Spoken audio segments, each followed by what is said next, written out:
नमस्कार दोस्तों, टेक्सटाइल दुनिया आप लोग के लिए लेकर आया है टेक्सटाइल न्यूज, जिसमें कि हम टेक्सटाइल से संबंधित सारी खबर आपको हमारे YouTube चैनल के द्वारा बताएंगे।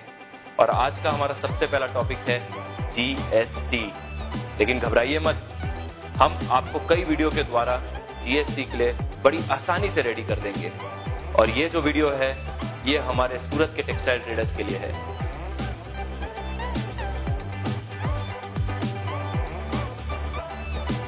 GST यानी गुड्स एंड सर्विसेज टैक्स, ये एक इनडायरेक्ट टैक्स है।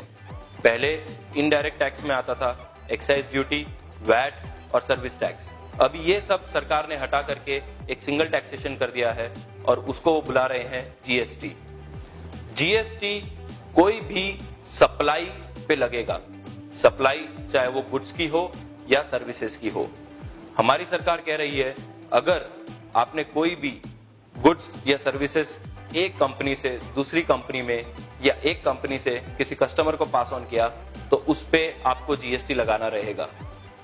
लेकिन ये जो भी टैक्स आप अपने बिल पर लगा करके देंगे वो आपको अपने कस्टमर से कलेक्ट करना है, वो आपको अपनी जेब से नहीं भरना।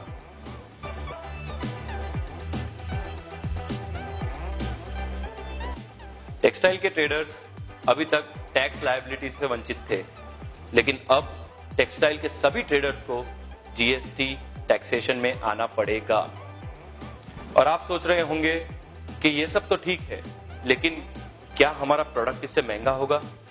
हाँ दोस्तों, आइए हम एक एक करके समझते हैं कि कैसे ये आपका प्रोडक्ट महंगा कर सकता है। GST से पहले वीवर जो भी यान खरीदता था उस पे 12.5% एक्साइज और 5% वैट भरता था। ये टैक्स का क्रेडिट वीवर नहीं ले सकता था, क्योंकि वीवर आपको टैक्सेबल बिल नहीं बनाकर दे सकता था।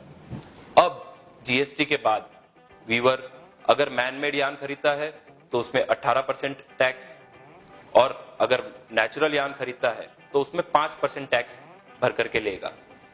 लेकिन वो इसमें से 5% क्रेडिट यूज कर सकता है जो टैक्स वो आपको ग्रे के बिल में लगा करके देगा। तो इससे हो सकता है कि जो ग्रे आपके पास आ रहा है वो 5% सस्ता हो जाए, अगर वो बेनिफिट वीवर आपको पास कर रहा है तो। फिर वो ग्रे आप मिल में भेजते हैं डाइंग एंड प्रिंटिंग के लिए। अब जैसा कि हमने आपको पहले बताया कि GST कोई भी गुड्स के सप्लाई पे लगता है, तो आप सोच रहे होंगे कि यहां पे मैं जब भेजूंगा क्या मुझे तब भी GST लगेगा? आइडियली हाँ, लेकिन हमारी सरकार ने एक ऐसा प्रावधान रखा है कि जरूरी नहीं है कि आप जब भी कोई गुड्स एक जगह से दूसरी जगह ट्रांसफर कर रहे हो तो वो सेल ऑफ गुड्स है। हो सकता है कि वो आप गुड्स कोई जॉब वर्क के लिए प्रोसेस करवाने के लिए दे रहे हो। इस केस में आपको गवर्नमेंट को इंटीमेट करना है कि मेरा इतना गुड्स ये जगह पे जा रहा है जॉब वर्क के लिए। याद रखिए कि जो भी गुड्स आपका जॉब वर्क के लिए जाएगा वो जॉब वर्क में तभी गिनाया जाएगा जब वो गुड्स विदिन 1 ईयर आपके पास वापस आ जाता है। तो अब समझिए कि आपने गवर्नमेंट को इंटीमेट कर दिया कि ये गुड्स आप जॉब वर्क के लिए भेज रहे हैं, आपने मिल में भेजा डाइंग एंड प्रिंटिंग के लिए, वो गुड्स आपको मिल वाला वापस भेजेगा और उसमें उसका जो भी जॉब वर्क का चार्ज होगा वो प्लस 18% टैक्स का बिल आपको देगा। फिर आप वो जो भी गुड्स हैं सेम आप वर्क या लेस के लिए भेजेंगे तो उसमें भी जो भी जॉब वर्क का चार्ज होगा वो जॉब वर्क के चार्ज प्लस 18% के साथ आपको अपना गुड्स और वो बिल रिसीव करना है। फिर आप उसमें से कुछ सैंपल भेजेंगे फोटो मॉडलिंग के लिए, तो उसमें जो मॉडलिंग वाला पार्ट है उस पे 18% GST और जो फोटो पोस्टर और कैटलॉग वाला पार्ट है उसमें 12% GST लगेगा। और आप जो भी पैकिंग मटेरियल लेंगे वो गुड्स को डिस्पैच करने के लिए उसमें 12 से लेकर के 18% टैक्स लगेगा, डिपेंडिंग कि वो कौन सा मटेरियल है। और फाइनली जो भी आपका गुड्स आएगा और आप जो व्यापारी को सेल करोगे वो आप अपने सेलिंग प्राइस प्लस उस पे 5% GST लगा करके अपने व्यापारी को बिल करेंगे।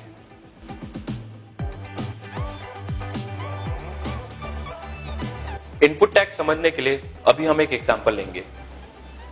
लेट्स से कि आपने परचेज करते वक्त 10 रुपए टैक्स भरा है वो गुड्स पे, और आप जब वही गुड सेल कर रहे हैं तो उस पे आप अपने कस्टमर से 20 रुपए टैक्स कलेक्ट कर रहे हैं। तो क्या जो आपने वो 20 रुपए टैक्स कलेक्ट किया है वो पूरा का पूरा आपको सरकार को भर देना है? नहीं, आपको सिर्फ 10 रुपए भरना है। क्यों? क्योंकि परचेज करते वक्त आप 10 रुपए जीएसटी ऑलरेडी भर चुके हो। ये इसलिए किया गया है ताकि टैक्स पे टैक्स ना लगे और आपका जो गुड्स है वो ज्यादा महंगा ना हो। ये जो परचेज जीएसटी अपने को मिलता है उसे हम बोलते हैं इनपुट टैक्स क्रेडिट। अब टेक्सटाइल्स के कुछ प्रोडक्ट्स में आप टैक्स लगा रहे हैं 5% और कई प्रोसेस में आप टैक्स भर रहे हैं 18%। तो हो सकता है कि आपका जो परचेज जीएसटी हो वो आपके सेल जीएसटी से ज्यादा है। इससे क्या इफेक्ट होगा? इससे यह होगा कि जितना आपका सेल जीएसटी है उतना तो आपको परचेज का क्रेडिट मिल जाएगा, मतलब आपको वो टैक्स नहीं भरना पड़ेगा, और जो एक्स्ट्रा परचेज जीएसटी बचेगा वो आप रिफंड नहीं ले सकते हैं। ये कहलाएगा accumulation of ITC, input tax credit. ये एक्यूमुलेशन ऑफ आईटीसी आपका एक कॉस्ट है जो आपके प्रोडक्ट में ऐड होकर के अपने कस्टमर को लगेगा। तो अब आप ये सोच रहे होगे कि मैं अपने प्रोडक्ट का कॉस्ट कैसे निकालूं, या मैं अपने प्रोडक्ट को फाइनली किस प्राइस में अपने कस्टमर को बेचूं।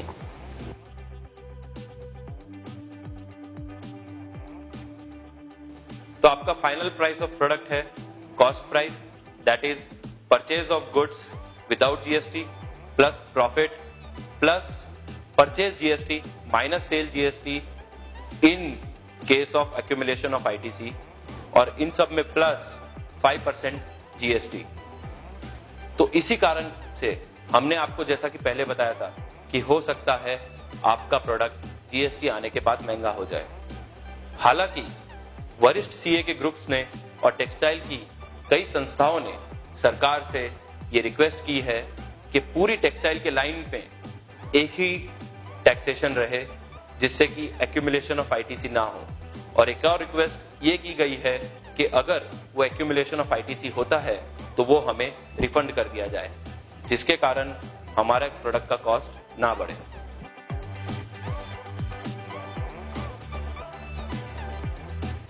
ये तो हो गई जीएसटी के लागू होने के बाद की बात। अभी सूरत के व्यापारियों की सबसे बड़ी समस्या ये है कि हमारे पास जो स्टॉक है उसका क्या होगा। तो अभी सरकार ने फैसला किया है कि आपके पास जो भी एग्जिस्टिंग स्टॉक है जीएसटी लागू होने से पहले उस पे आपको 1% क्रेडिट दिया जाएगा। लेकिन इसमें एक रूल और है कि आपको वो 1% क्रेडिट उसी गुड्स में मिलेगा जो आप जीएसटी लागू होने के 6 महीने के अंदर सेल करेंगे। आने वाले एपिसोड्स में हम आपको बताएंगे जीएसटी रजिस्ट्रेशंस के बारे में, अलग अलग प्रकार के जीएसटी, आड़त और डायरेक्ट बिलिंग करने के फायदे और नुकसान। अगर आपको कोई भी सवाल है तो आप मेल कर सकते हैं हमें gst@textiledunia.com या फिर हमारे कमेंट सेक्शन पे कमेंट कर सकते हैं। हमारे एक्सपर्ट सीए अनीश गोयल जल्द से जल्द आपके सवालों का जवाब देने की कोशिश करेंगे। रुकिए दोस्तों, जाइए मत, ये भी तो समझ लीजिए टेक्सटाइल दुनिया क्या है। टेक्सटाइल दुनिया एक एंड्रॉइड और आईफोन ऐप है जिससे कि आप अपने टेक्सटाइल के व्यापार को डिजिटली और भी बढ़ा सकते हैं। तो आज ही इसे डाउनलोड करें और यूज करना शुरू करें। अगर आपको हमारा वीडियो अच्छा लगा तो इसे लाइक करें, शेयर करें और हमारे चैनल को सब्सक्राइब करें ताकि हम ऐसे वीडियोस बना सकें और आप तक टेक्सटाइल की जानकारी पहुंचा सकें।